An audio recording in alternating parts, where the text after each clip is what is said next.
Delighted to be joined for this session by so many of you and by Cllr Nannette Youssef from Norwich City Council, who will be presenting this session. So Cllr Youssef was elected to Nelson Ward on Norwich City Council last year as part of the fantastic Green Wave of 2019, which saw dozens of excellent Greens elected across the region. She's one of a very small number of Black and minority ethnic Green councillors nationwide, and the only person of colour currently serving on Norwich City Council. She is also the International Officer for the Young Greens of England and Wales, and is currently completing her Masters in Public Policy at University College London. So without further ado, I'd like to hand over to Nannette. Thank you, Ed. And thank you all for coming to what I think is an incredibly important talk. I was really glad to see this included on today's schedule. I think that Black Lives Matter is really on everybody's lips right now, but I'm just going to very briefly talk a little bit about the history of the movement and how we can help. And I'm also going to share my screen, if that's okay. Bear with me.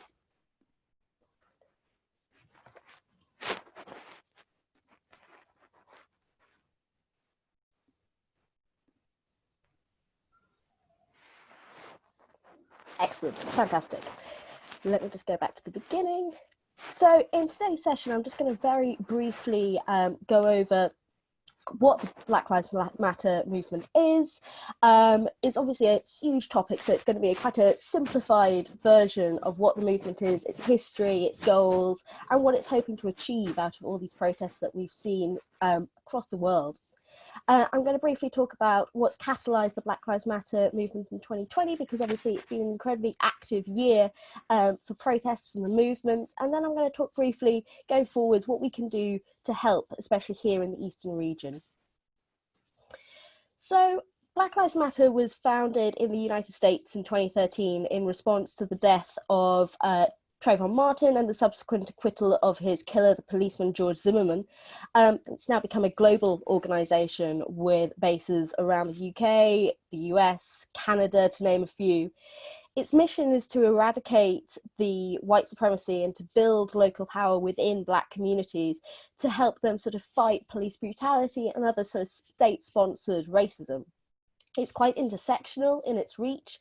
It works a lot with queer and trans Black people, as well as understanding the sort of added discrimination that people who are disabled, undocumented, or women might face if they're Black. It has typically tried to amplify the voices of those who previously have been quite marginalised within the civil rights movement. And it's had some really huge successes as well. It's won and fought for crucial legislation which benefit Black lives around the world. And it's really changed the narrative and the debate about civil rights, Black Lives Matter around the world as well. What I think is really interesting though is that they've worked with a lot of other grassroots organisations and Indigenous populations around the world, and there's an idea of skill sharing as well, the idea that this activism faces often at times a common enemy, and that by working together and by sharing experiences and skills we can form transnational advocacy networks which can fight for the rights of minority people around the world. In the UK, the Black Lives Matter movement has been equally active, protesting against unfair detention, climate injustice, and police brutality. I thought it'd be really interesting just to go over some common misconceptions that I've heard about Black Lives Matter, whether that's from people, local residents that I've been speaking to, or, you know, just friends and family. I'm not in any way suggesting that we share these misconceptions, but I think it's quite interesting to address them. One of the most common things I've heard is, but I'm not racist. I mean, most people obviously don't think of themselves as overtly racist, but I think there's a form of covert racism, which is actually, I think, more damaging and more insidious. It's quite literally woven into the very fabric of our society. And it can take the forms very simply of just ignorance or indifference, and it makes one very complicit in the racialized structures that we live under. So it's not as simple as saying I'm not overtly racist, and we've got to examine and deconstruct whether we're more covertly racist instead. question I get asked quite a lot is, what has this got to do with the Green Party? What has race got to do with the Green Party? I think a lot of people don't see it as the environmental movement's responsibility. But I think actually if you trace back the origins of the environmental movement themselves, they're often quite racist themselves. We still propagate the works of people like Madison Grant, who was a prominent wildlife zoologist and conservationist who was integral to the creation of America's wildlife parks in the 20th century. But he also wrote the 1916 book, The Passing of the Great Race, which was a pseudo-scientific work of white supremacism, which Hitler himself wrote to Grant an admiring letter saying that the book was his Bible.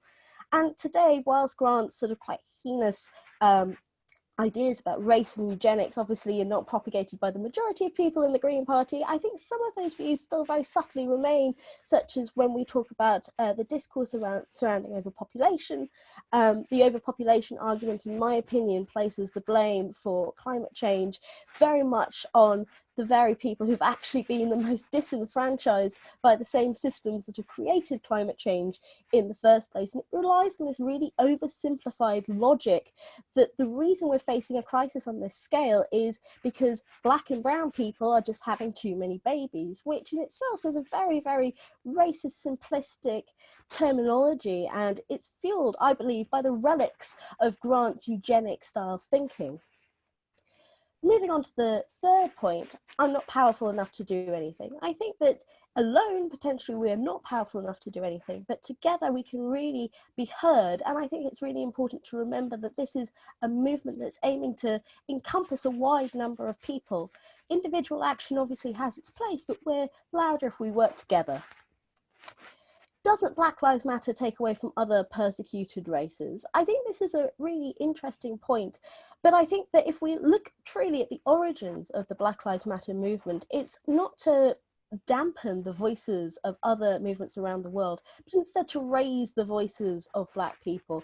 And it's my opinion that the empowerment of one group can have a trickle-down effect to empowering other groups. You can share different sort of activist techniques and experiences, and by working together you can empower a lot of different people in the end. But also it's important to remember that this isn't at the moment about these other ethnic groups.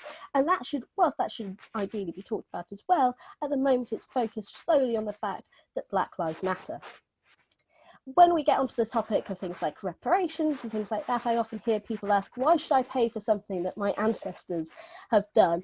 And I think the very easy answer to that is that whilst you yourself are not directly responsible for the actions of your ancestors, you're still benefiting from their actions. You still have an amount of privilege which has been created by living in the UK or many other countries in the global north. In that, a lot of the buildings that we take for granted were built on the back of slavery. Just very subtle things like that.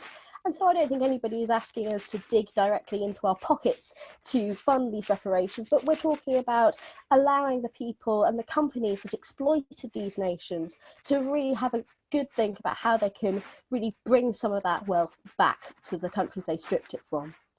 One of the things that I hear most often is that the UK isn't racist.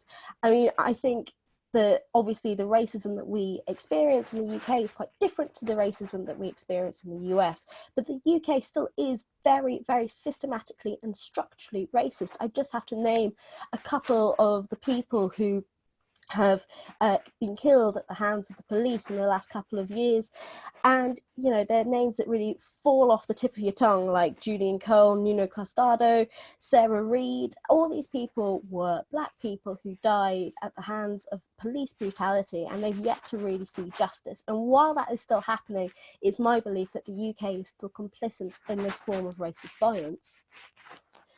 Moving on to just briefly discussing Black Lives Matter in 2020, the killing of George Floyd by police officer Derek Chauvin in Minneapolis on May the 25th sparked massive anti-racism protests in over 450 towns and cities across different continents and across the United States and Britain. They occurred in very obvious spots such as Trafalgar Square in London to really smaller places that you wouldn't expect them to be in, like St Albans and Cobham, which is a very small, very white village in Surrey. And of course they happened here in Norwich as well. The UK protests haven't just shown solidarity with the activities happening in the US. However, they've also commemorated the Black people who have died in the UK, with protesters chanting, carrying signs and sharing social media posts with names of victims, including Julian Cole, Belly Mujinga, Sarah Reid and more. And it draws back to what I was saying earlier about how the UK too is very complicit in this form of racist violence.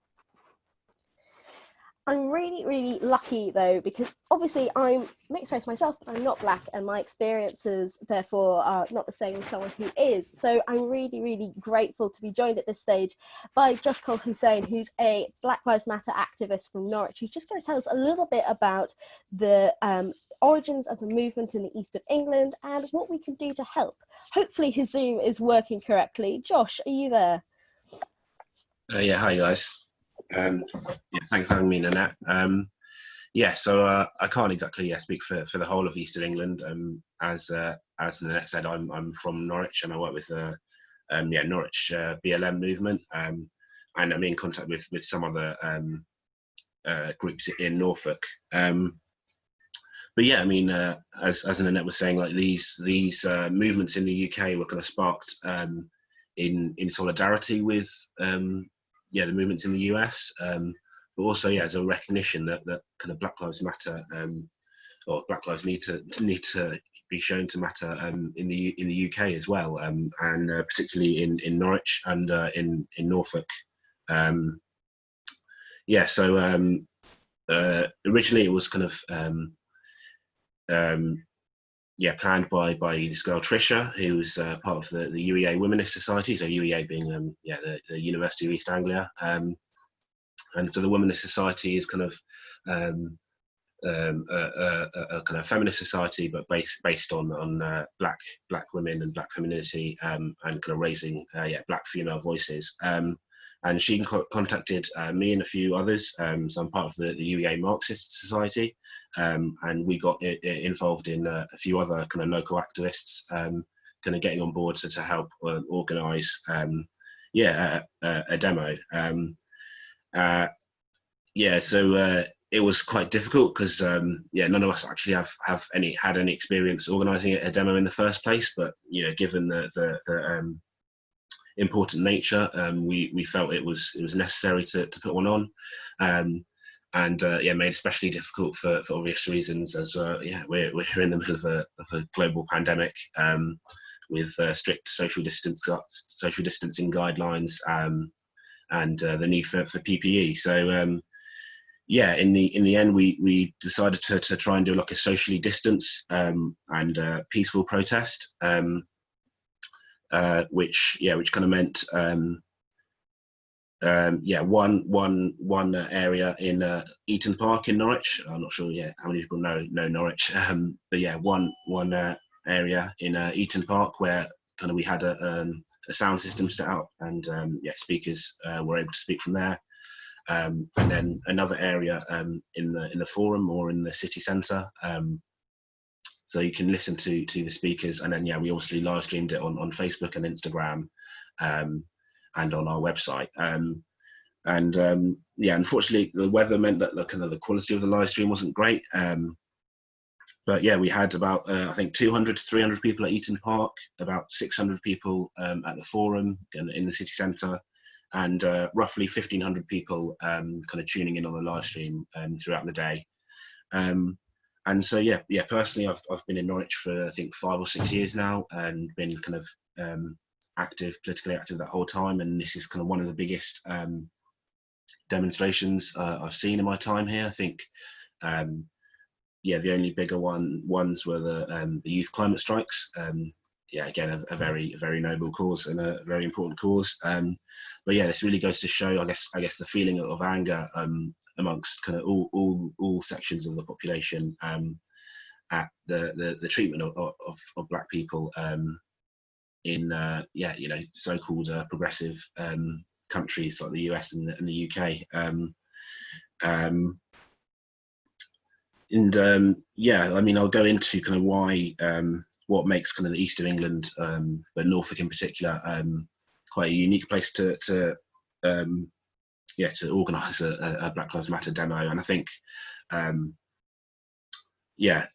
comments on the day from all the speakers and organisers involved kind of go to show this, is that the kind of almost everyone I spoke to said that they've never seen so many kind of black and mixed race people in kind of one area, in one group in Norwich ever. They've never seen like so many. I mean, I've never really seen more than 2 or 3 black people in one group in Norwich.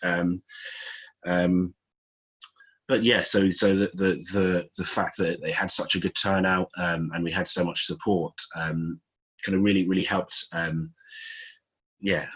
a make us realise the feeling of support we had in the community. But of course there was kind of a bit of backlash. I'm not sure if you've kind of seen a local graffiti artist called Napple. She kind of painted a local underpass kind of with Black Lives Matter, and someone reported that to Norwich City Council, and I think their like automated system basically got someone to cover up the graffiti kind of almost immediately. And then Napple went back and did another painting of saying like Black Lives Matter, and I think like drew a Black Panther to signify the Black Panther movement of the 60s and 70s, and again that was kind of graffitied over, someone putting like White Lives Matter and all this kind of stuff. I think that might have even been some references to the National Front as well. So yeah, these kind of things, I'm sure people all over the country would have experienced the same kind of backlash. And obviously there was the White Lives Matter Burnley plane over the Man City Burnley football game the other day. So this kind of it doesn't help. It makes black people kind of fearful for they're just standing up for their rights. But yeah, like I said, the numbers and the support we got on the day and continue to get really helps this fight back. And in terms of kind of campaigning in Norwich and Norfolk and I guess the east of England in general, is that it's Norwich itself is quite a white city, and Norfolk is an even more kind of white county. Obviously, there's nothing wrong with that in itself. It's just demographics. But it just means that kind of that for those who experience racism in Norwich or in Norfolk, it's harder to get in contact with people who may have had the same experiences, and it's harder to have a feeling of solidarity, basically. And as I said, I'd never seen so many kind of black people in the same area of Norwich before. Our first demo, and most of the black people that I know in Norwich have, like me, come to Norwich to go to the University of East Anglia, and kind of like stuck around since, because it is a nice city, a fine city. But it's not too diverse. Like, having said that, though, it is a progressive city. Obviously, you have Clive Lewis is the Norwich South MP, kind of a black progressive Labour MP, and the Norwich City Council I think is kind of all like Labour and Green councillors, which is obviously to the more progressive parties in the country. But it also doesn't help that kind of Norwich or Norwich South is kind of in a sea of blue seats, of Tory seats, and I think so that really kind of doesn't help getting our message out. And you can see the backlash if you just kind of look at some of the articles on the Eastern Daily Press, basically. And the Tories have kind of ramped up kind of nationalism and this feeling of hatred towards to minorities in the last kind of few elections, which really hasn't helped this. But I think like, having said that about how kind of undiverse and also kind of rural or isolated Norwich is, I think all it takes is kind of one or two brave souls, or a few brave souls, to kind of start their own demo. And I think if you've seen kind of videos in the US, or photos in the US of some of the smaller towns with one or two or kind of a dozen or so people starting their own demos, and that really helps kind of emphasising this feeling of international solidarity with Black Lives. I'm going to stop there. I think there are a few questions, but yeah. Thank you so much for that, Josh. I think that was an incredibly unique perspective, and one that I probably couldn't have offered myself. I'm just going to very, very briefly touch on what we can do to help, because I feel like that's a question that a lot of you have been asking in the chat. I think firstly, the most important thing to do is to use your vote very, very wisely, both in local and general elections. Ensure that you're voting for a candidate who you know is going to support these sort of ideas, whether that's in their local council chamber or in Westminster themselves. I think another really important thing that we can do is educate yourselves. Read, watch and listen to the work of Black artists, not just from the UK, but from other countries as well, and try and get lots of different perspectives will help you understand what the movement is trying to say and what role you can play in it yourself. Write to your MP as well. I mean, like Josh was saying, in Norwich South, we're lucky in that I'm sure anybody that wrote to Clive Lewis got quite a long, considered response from him back, which was really great to see. But I've also seen that in other places around the country, some people had letters to their MP returned with things like "All Lives Matter" and "Police brutality in the UK doesn't exist," and that's from elected MPs. So it's really important to hold them to account and ensure that they're spreading the voices and the words that you wish to hear.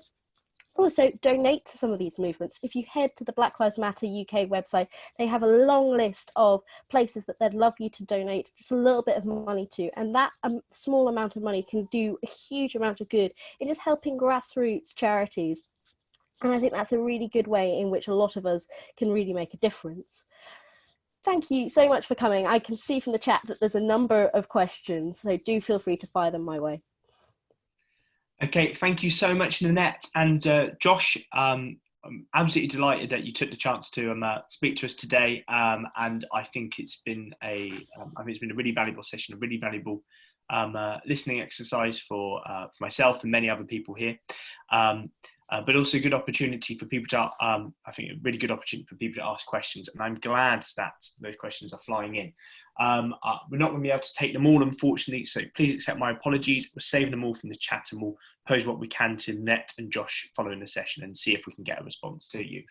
I'll start with a question we've had from, I'm going to start with a question from Jenny. So Jenny says that they've been quite shocked about the negative reaction and backlash to the Black Lives Matter movement from some people who are seen as strong environmentalists, both online and offline.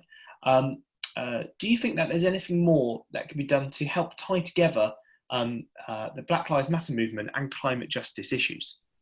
I think that's a really interesting point. I know that when I was campaigning to get elected as the international officer for the Young Greens, that was one of the things that I really was pressing for, that a lot of our rhetoric should surround the global nature of the climate catastrophe and the fact that it's actually a lot of these communities in the global south that are going to suffer the most as a result of climate change. And they're also the most disenfranchised by the very systems that have created climate change in the first place.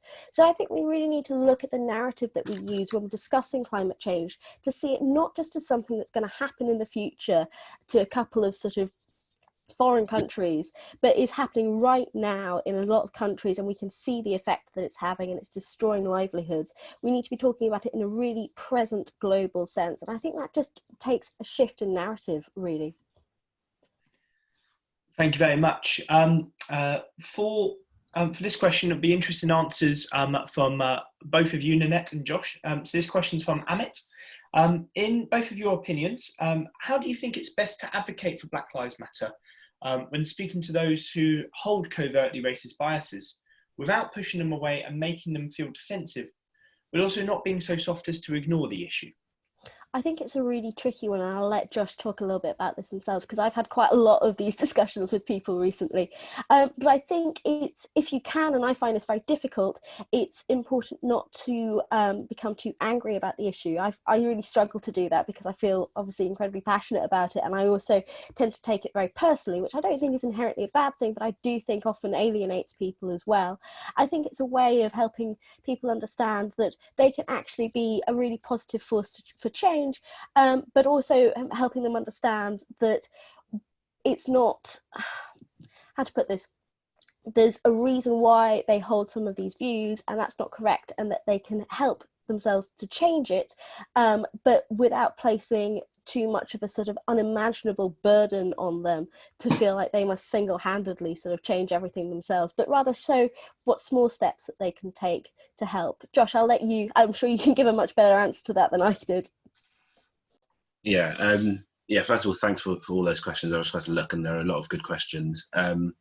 Yeah, in terms of kind of how to advocate for BLM, I mean, this is quite a big topic, really, and one that, yeah, it probably needs a lot more time. But I think kind of focusing or centralising this idea of white privilege isn't really too helpful. I think obviously, you know, white privilege does exist, but I think kind of coming at it from that kind of point of view is quite alienating, and it's better to I guess explain how you know, Black people's like actual experiences, both on a large scale of police brutality and kind of more likely to face kind of lower paid or more insecure jobs, but also on a small scale of kind of like microaggressions and all these kind of things. And so, yeah, so in terms of kind of how to advocate that, it's kind of pushing forward the stories of Black people, of yeah, as Nannette kind of pointed out, a few yeah, kind of victims of police brutality in the UK. I think one obviously massive one is Stephen Lawrence, but yeah, even more recently Benny Magina, and or even kind of like the victims of Grenfell, which are kind of majority minorities, racial minorities, and yeah. So basically, kind of not trying to alienate kind of more I guess more privileged people, and saying, you know, you need to give up your privilege or sacrifice something else, but more these people are suffering, help these people, here's how you can help. Yeah, I hope that's a good answer. I think a really interesting sort of point, just drawing on what sort of Josh has said, is to act not as if you're taking things away from them, but that by helping them, by them empowering and raising the voices of Black people, that they themselves can become more empowered as well, and that it's it's a movement rather than something that's just going to distance or make it worse for some people, but it will actually benefit all of society if we do this.